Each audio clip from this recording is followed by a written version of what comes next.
Stanford University.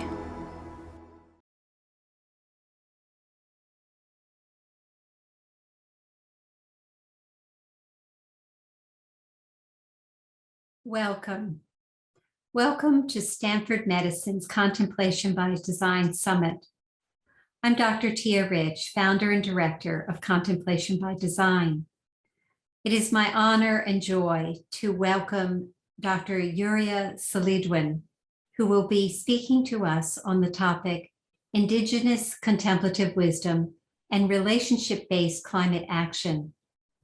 Yuria is of Indigenous Nahua and Maya descent from the highlands of Chiapas, Mexico. As a scholar, Yuria weaves together Indigenous studies, cultural psychology, and contemplative science. Her interests are the interdisciplinary approaches to the experience of self-transcendence, its embodiment and contemplative practice, and how it enhances pro-social behavior, ethics, and compassion across contemplative and Indigenous traditions. Yuria developed the thesis of the ethics of belonging, an earth-based experience of ecological belonging that engenders an ethos of conscious social responsibility for self, community, and environment. We warmly welcome you, Yuria. Thank you for being with us.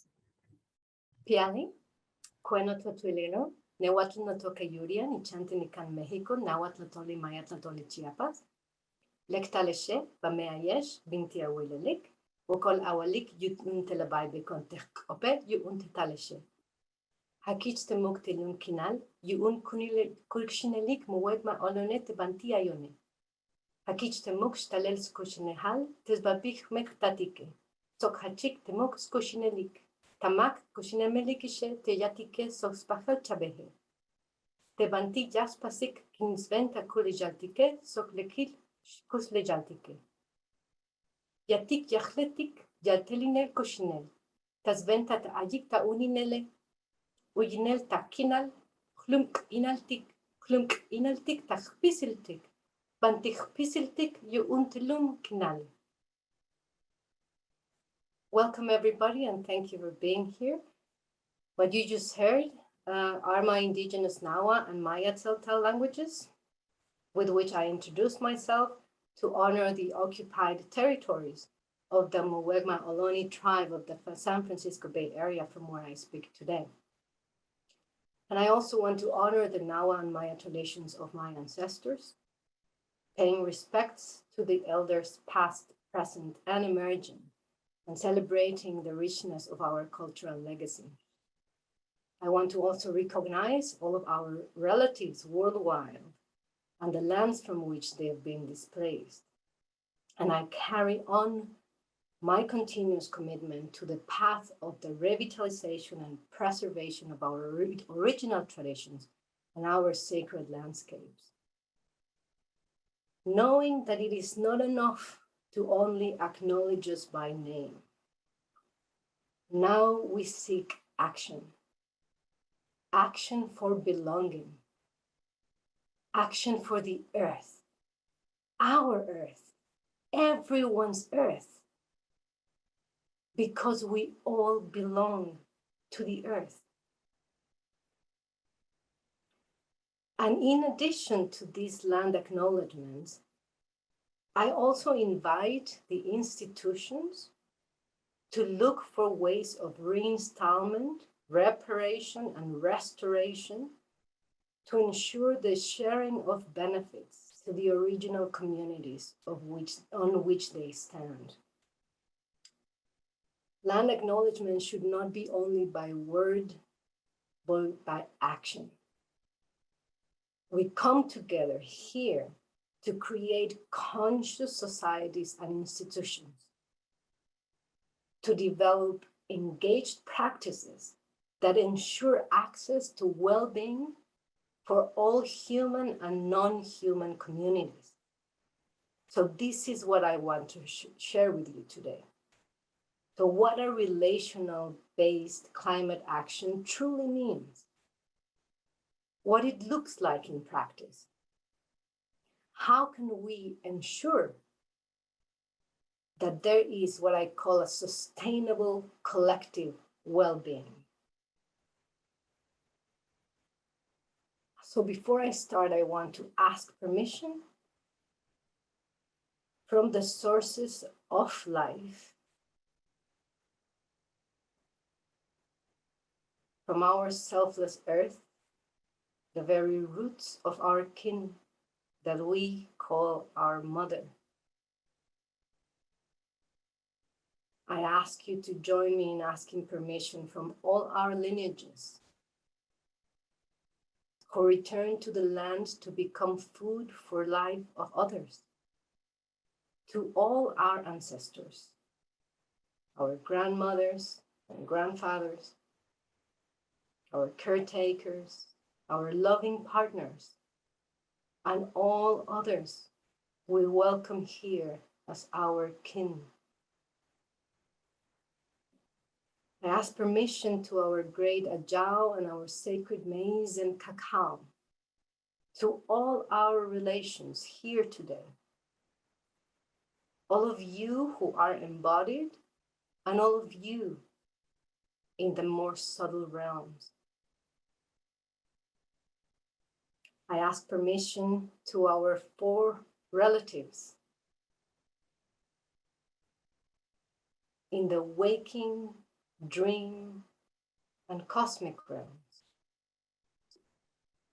For we are coming here in trusting ceremony, knowing that our journey is challenging as we go deep in shared body, heart, mind, and spirit. As we all know, there is no better way onwards than kindness and compassion, collaboration and action, to bring restoration, conservation, reverence, joy, and awe for all our earth to abide in love.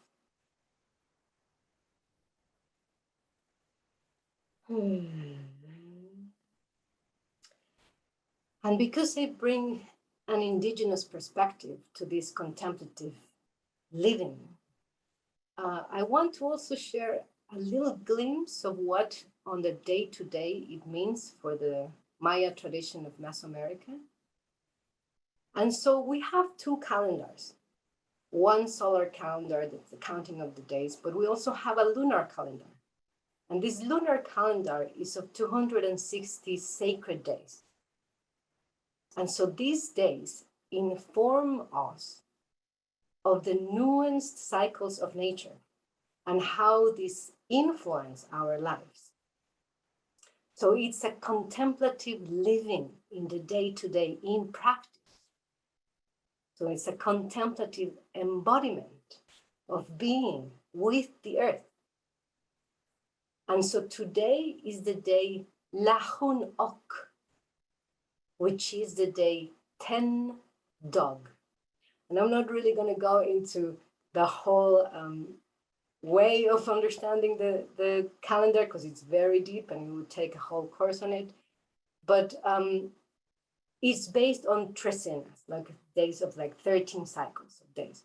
And so in a day-to-day, in a day of Lahun Ok, 10 dog, we use the personal power to bring people together. So what appropriate day, what auspicious day today for the common purpose that brings us today, which is improving our relationships to better serve the earth. So this day is a day of balance of body, of emotion, and mind, to realize a sense of sacredness, like to bring back the presence of spirit, to then resolve all these issues that still lurk in the shadows of misunderstanding. So in a day like this, in the Maya tradition, we are encouraged to keep building strong bonds among the members of our community. And then the day Lahun, so the number 10, also represents human cooperation and collaboration with all other members that are non-human in our community. So it's like symbolizing bonds with the planet, the elements. So representing kin, all kin, and how to bring this more caring, more loving way of being in relationship. So it also symbolizes balance between the joys and sadness of life, bringing, welcoming both together, understanding there's a place for the tears and there's a place for the laughter. That this constant cyclic, spiraling maybe, dynamic movement really pushes us for transformation, transition. And so among these challenges and obstacles that we are living today, we are also embracing uncertainty and all these moments of regression that may seem scary. So we take time to reflect and then reorient our actions, our collective actions, to go back to a sense of balance and to a realization of what it truly means to be harmonious, to live harmoniously in a larger community beyond ourselves. And it's also a way to move beyond only the intellectualization towards the true embodiment of interdependence. So realizing how fragile life is, hearts are, life on earth, and yet how powerful each of us are to create change and transformation when we do take the commitment to action that is in service of the earth. And so Ok, the dog, represents loyalty and justice, accuracy and precision. So in a day like this, we also reflect on this ability to get rid of all these disturbances of the mind that keep us locked in all these cycles of pursuing and escaping. So then again, it's a day to contemplate how to build strong and caring relationships of nourishment and balance, and thus how to bring the realization of justice.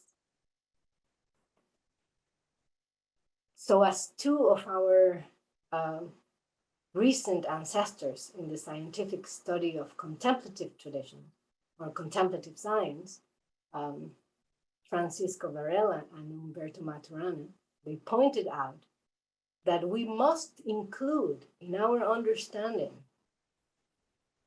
other kinds of knowledge, not just mere knowledge and measurement, but a kind of wisdom that brings diversity into our communities, to be much more resilient and capable of adapting to changing situations and challenges, like the ones we live today. So a community that is truly sustained by a web of relationships, that it's aware of the importance and the richness that these relationships bring to the whole. And I also want to bring another contemplative lineage, now of my indigenous Nawa tradition, that reminds us that Katsan achitsinka, Katsan kualachik, San ipaltsinko, tishimatiko intotikuyo. Kanel umpatosen chan, umpatosen populiuyan. Umpatlatla patlaoa ka oichen onkis. We are only merely here a tiny bit. Merely in this place, we come to know ourselves in our divinity. Truth is, our shared home is where we are to be composted, where the earth is widened, where we become one with the earth. So in this talk, I invite you, I welcome you to open up beyond information and towards wisdom,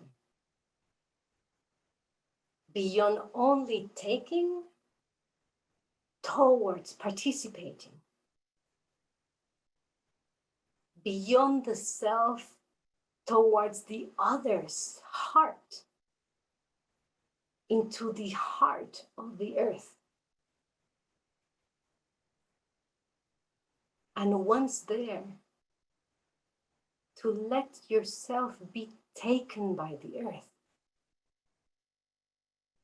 to become the seeds of joy and awe that will be told in stories, embodied in rituals and celebrated in communal ceremonies like the one we are sharing here today, right here, right now.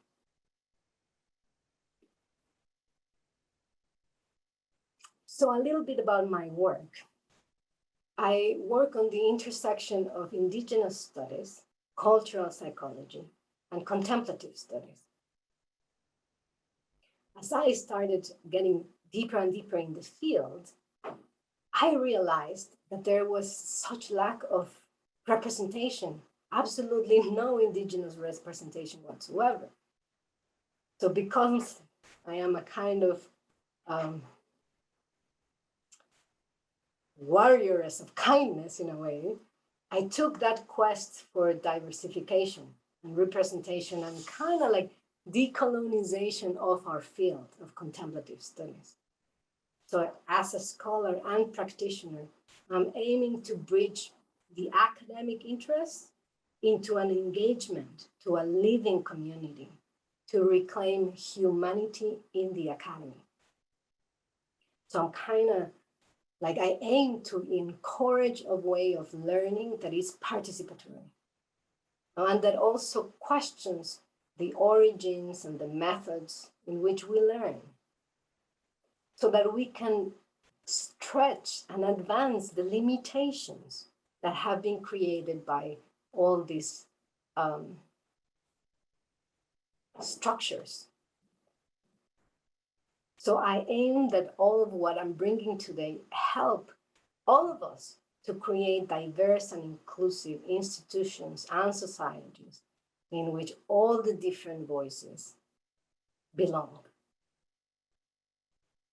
So this talk is going to have more or less 4 parts. Like, I'll talk a little bit about the field of contemplative studies, and then what's the Indigenous perspective of it. But for that, I'm going to speak, of course, a little bit about Indigenous peoples, because most of the time I have realized that there's very little knowledge of the state of Indigenous peoples. And then what is the Indigenous voice bringing to this conversation? Like, what is this relationship-based climate action that I developed in a way in my thesis on the ethics of belonging? So all of you that have come here today may be already a little bit familiar with the field of contemplative studies. So you know that it's all these sciences and ways, arts, pedagogies, practices that question and study the ways that spiritual and secular forms of contemplation do or bring for transformation. And all of this could be meditation or texts, rituals, or any kinds of prayer or any embodiment of practice. But as you also may have noticed already, this arc in contemplative studies have been mostly targeted in the West for health benefits, mostly linked to stress reduction and maybe concentration, focused attention, etc. And they are mostly guided by a cognitivist approach to contemplation. So that is like, it's much more focused on mental state within one's individual mind. And certainly these approaches have been tremendously influential in the academy and of course more broadly in our culture. But this arc only represents a very limited landscape of cultures and a very select actually variety of practices of contemplation. And so this is also a very good moment to clarify that there's a wide variety of contemplative practices and they are not the same. They do not share the same characteristics or experiences or purposes or aspirations. So when we think of meditation, most of the time people think of the mindfulness breathing practice, but that's one practice, but there are many more. So let's have that also very clear, that contemplative practices do not mean the same thing. It's much more richer. And so that's one of the critiques of the movement, that it is mainly derived from secularized practices from the East, mostly Buddhist practices, and has lacked diversity and inclusion, as I was saying earlier.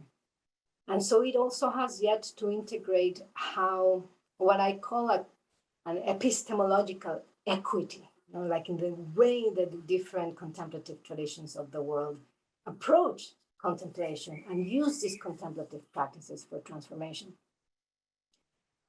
So these contemplative approaches develop different skills, interoceptive skills like attention, awareness, meta-awareness, insight, and all of this.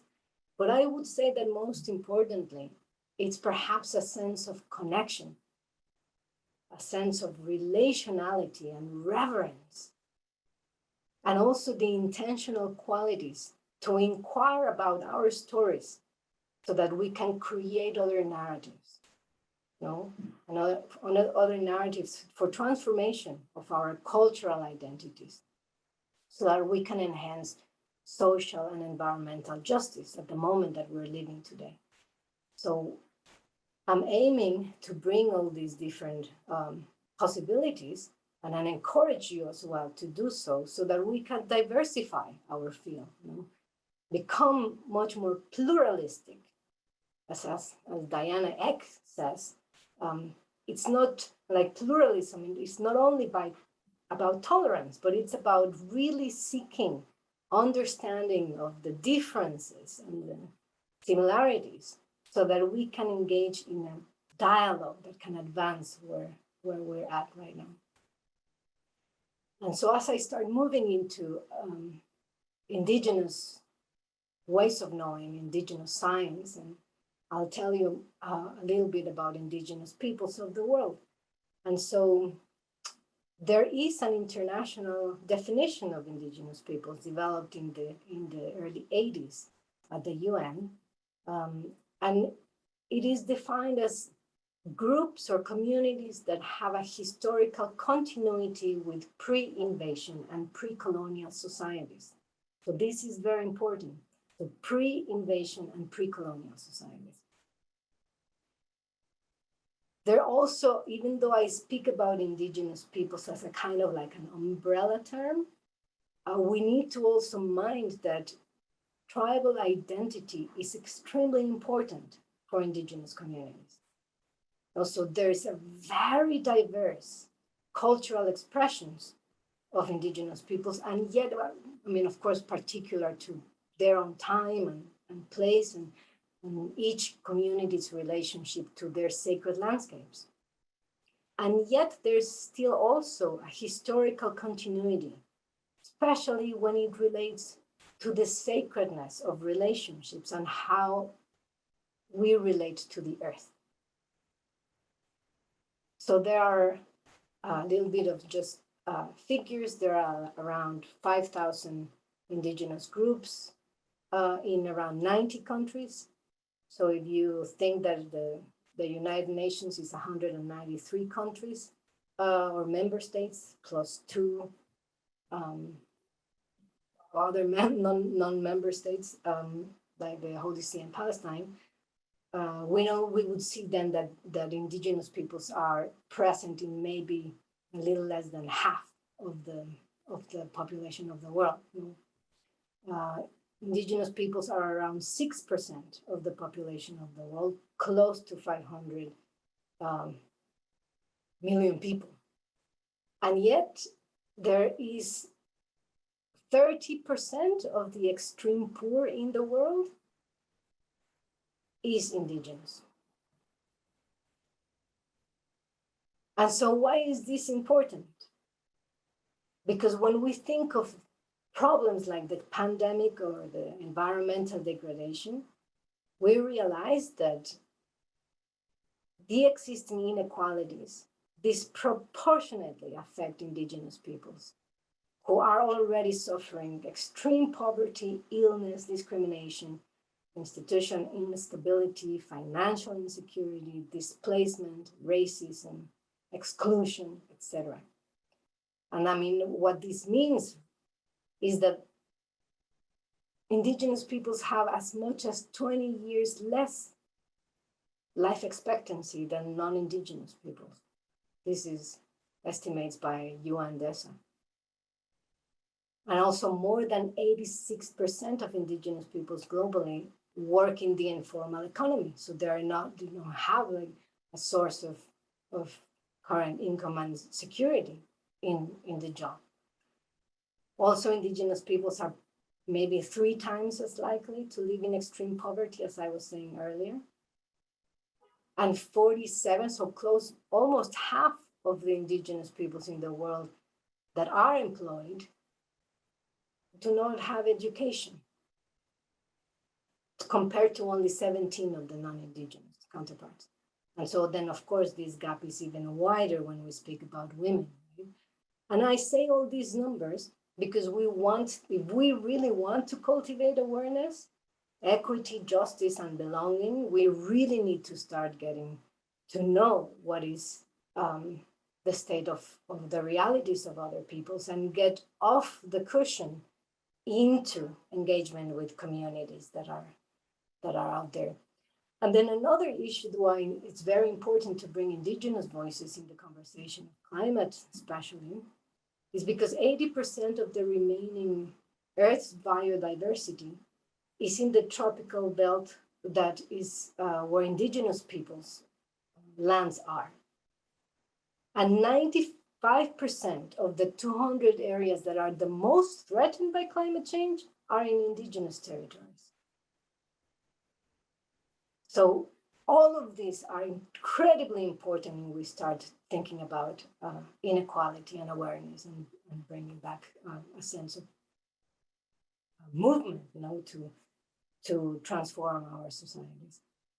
And why is also indigenous perspectives important here is because the way that we have related to the land, how we manage the land, how we care for the land, have also created much more possibilities for true sustainability.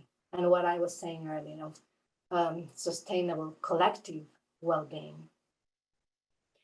And so what is this that I speak of, like indigenous science? But for that, then I have to bring as well, like, what is this Western science? And so this bringing the two into the conversation. And so we know that Western science tends to develop theories and questions that have to be tested, right, in order to create a sense of universality of knowledge. Most of this research as well has a kind of economic benefit in underlying benefit, right? So it tends to be very utilitarian, maybe also transactional, and there's also a sense of ownership, because there's this objectification of the study, right? Of like of the object of the study. But the problem is that if there is only one way of understanding a sense of truth or a sense of knowledge, then this may also fall into a kind of cultural imperialism, in which only one sense of one group of people decides what is correct, or how knowledge should be disseminated. There is a kind of authority over a kind of universal truth that we are pursuing, right? Or what is perceived as reliable and trustworthy. And so this may also narrow our possibility to understand other kinds of educations and other kinds of engaging with the world. And then, of course, underlying this, there is like, who has access to this education? And who has access to the social mobility that brings this education? And then, of course, who has access to power, right? So when we bring different kinds of knowledge, different kinds of engaging with the world, we are trying to open that narrow view of science. So not bringing legitimacy to other possibilities of understanding the world. And that's when indigenous science comes in. So both of these methods, the Western science and indigenous science, are methods of observation. In the indigenous perspective, it tends to pay attention to the unusual phenomena and what distinctiveness it is in this phenomena. And we develop metaphorical stories to explain this phenomenon. But metaphor is not only in the indigenous perspective. Of course, there's metaphors in Western science too. Like, we think of the Big Bang or the Milky Way, all of those are metaphors to explain as well phenomena, right? So we do have these similarities, but also very different ways. Like, as I was saying, in Western science, it is the subject that studies an object, right? The good thing about the contemplative studies field is that it brings not only the subject with an object, but it's also the subject is studying itself. Like, there's like, what is my own experience with the world? And then the indigenous perspective will be talking about, it is the subject, but that's engaging with another subject. So there's this intersubjective way of understanding. So it's very dialectical. It's always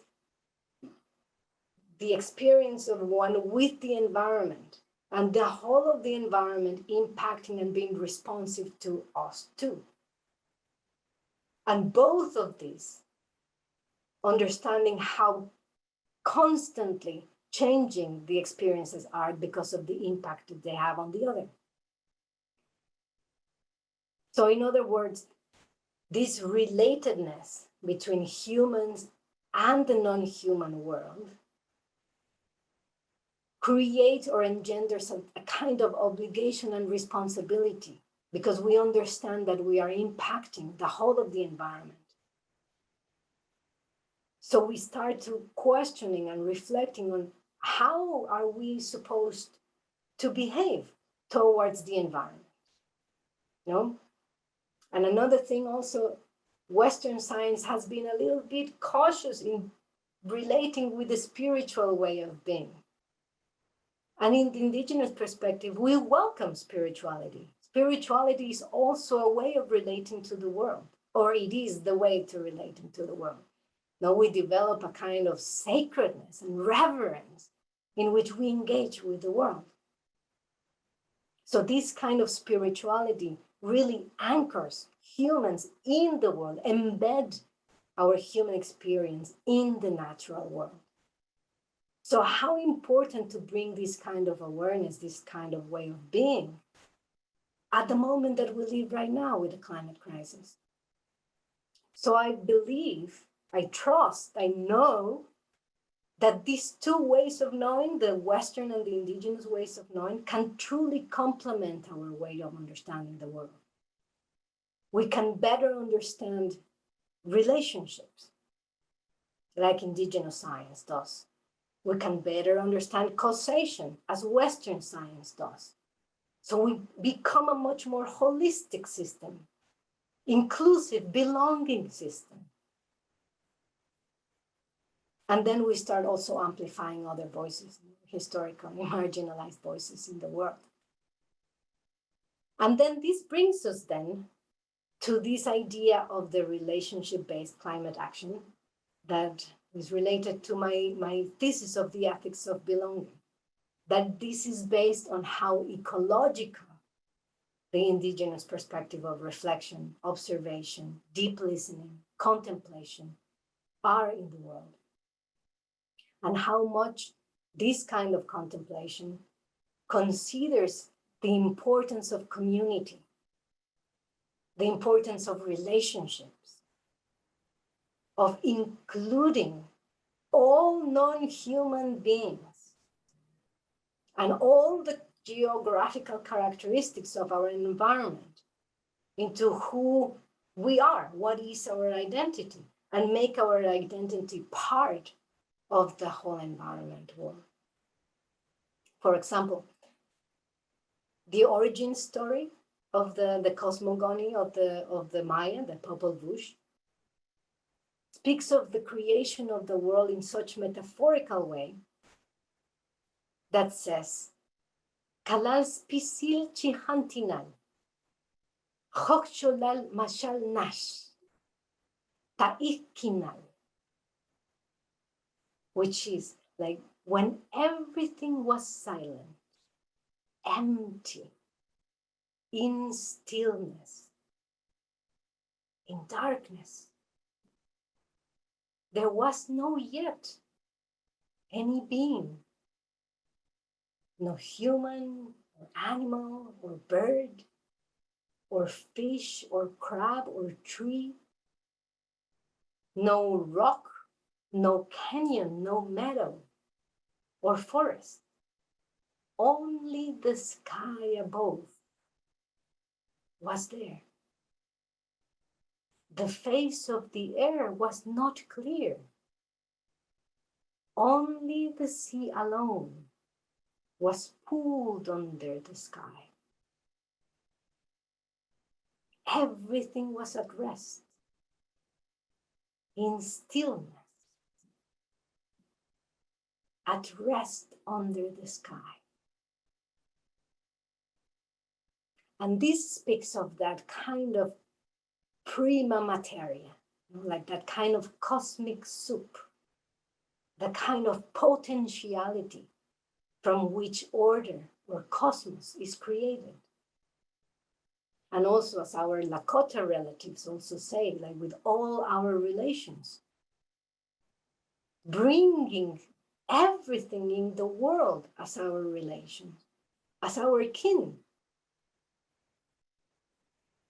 Plant, animals, skies, trees, rocks, elementals.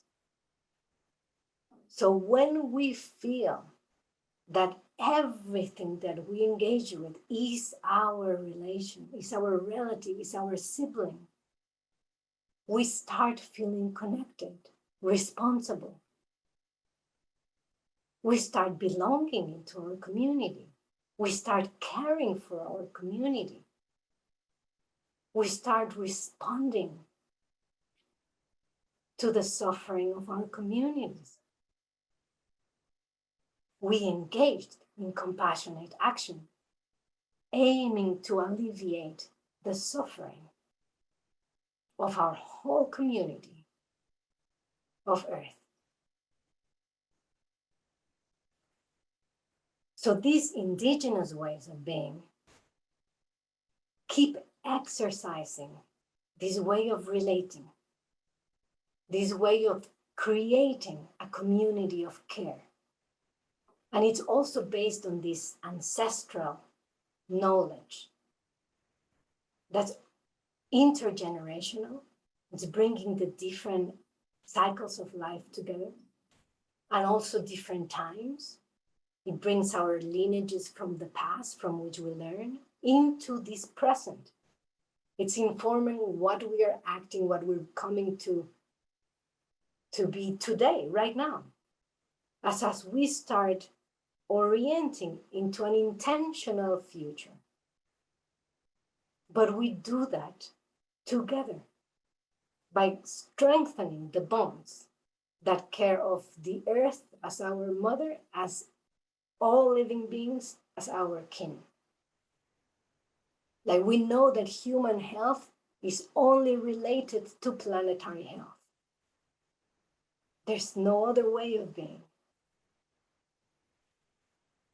So all of the care of our ecosystem becomes interconnected to the care of human life and all beings that inhabit this world.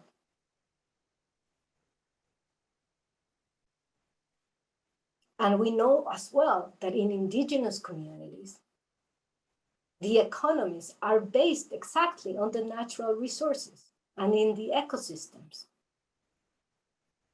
So all of these activities predominantly care for the forests, for the natural environments, for the waters. So there's very complex cultural relationships with surroundings and ecosystems, which are valued as kin, but not as ownership. So there's that difference. So these expressions of caring for the earth is a way of living well, or like good living, like our siblings in the Andean region call like sume cause, like a kind of ethical way of engaging with collective right action for the environment, a way of reciprocity with the whole of the planet.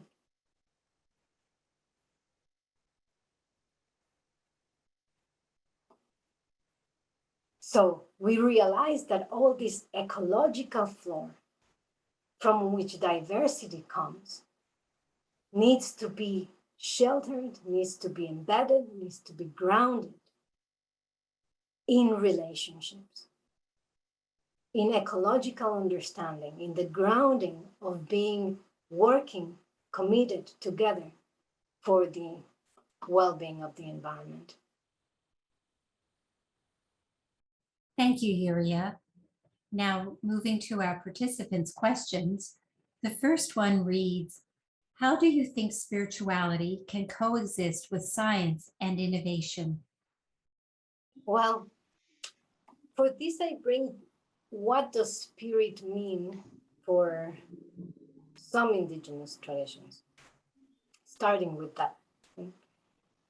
And so spirit is the kind of force or spark that keeps life moving, that keeps life going. So like that dynamism, that mysterious power that keeps life on. So if we use that idea of spirit as the source of life, we can use it as a guide for our actions for our sciences, for our way that we relate, for any kind of way that we relate to the world. It would be a way to reflect and orient all of our efforts into what helps life thrive. What we can engage with to keep that possibility of life going for the whole of the earth. So spirituality, if we start taking it as a sense of reverence and as a sense of responsibility for life on earth, then we really start understanding that our part on it, our commitment to that possibility of thriving for all other beings, for the whole of the earth, is part of our own living, really. It's even as a kind of survival, because we ensure that there's the possibility of continuing life for all the planet. So we can bring that sense of responsibility and belonging and sacredness, a sense of reverence, a sense of being very careful to what, very caring, very kind to all of the actions that we engage with in our everyday. So it is a kind of contemplative living, a contemplative commitment in a way. It's a spiritual commitment in a way that it brings or ensures that life on earth keeps going, and that there's a quality of life for all living beings and not just for a privileged few. I don't see that there is a necessarily conflict between science and spirituality. I think we can have a spiritual science, and in many ways, indigenous science is that way of understanding the world. It's a way of knowing that is based on reverence and respect, awareness and responsibility, with which we can live our lives and bring the possibility for life for all others. Thank you. The next question reads, can spirituality exist without living it or practicing it? I don't think that's a kind of like quick answer, because spirituality is a way of living. There is no way of having spirituality in the mind alone. Like, spirituality is an embodied way of being. It's a whole cosmovision. It's a way of we understand the world, the way we engage with our bodies, how we care for our bodies so our bodies can be also nourishment for all others, how we engage in our sense of emotions, how we observe the way emotions orient us into the right action for the benefit of the whole of the environment. And then how we start engaging, like, all of our mind processes, to really reconnect or to realign to a sense of spirit that I was saying earlier, and how we can align into a way that we ensure that we commit into bringing the possibility of a quality of life for all living beings on the planet. So spirituality needs to be a way of living, needs to be embodied, needs to be practiced every day. I mean, life is practice, like, there's no such thing as just sitting in a cushion and pretending that's enough. I mean, practice prepares us to be in action every day with kindness and care and compassion and joy. But it has to be a living practice. It has to be a way that we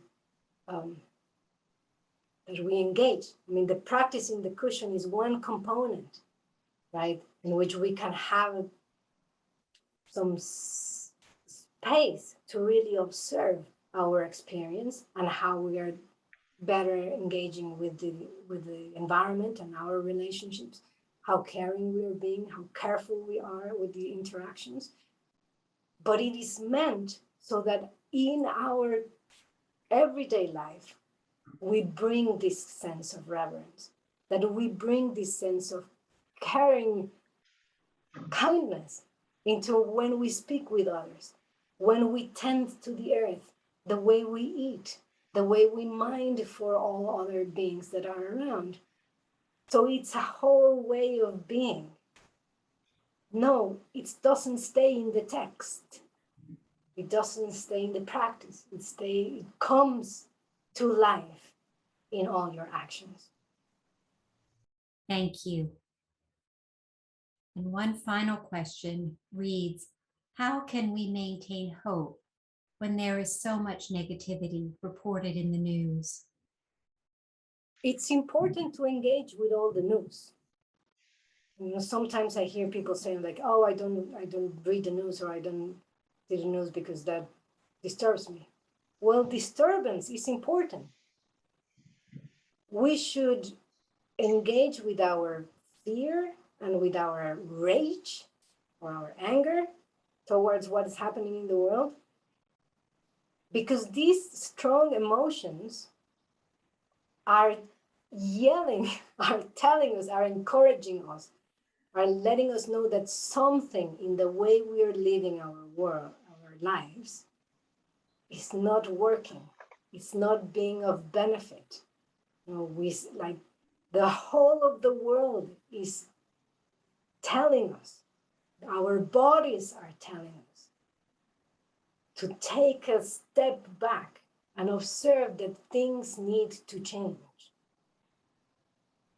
But the possibility, the hope is that everything that we see around, the destruction that we see, the separation, the structural and systemic disparities and inequities, all of that have been created by the mind, by the human minds.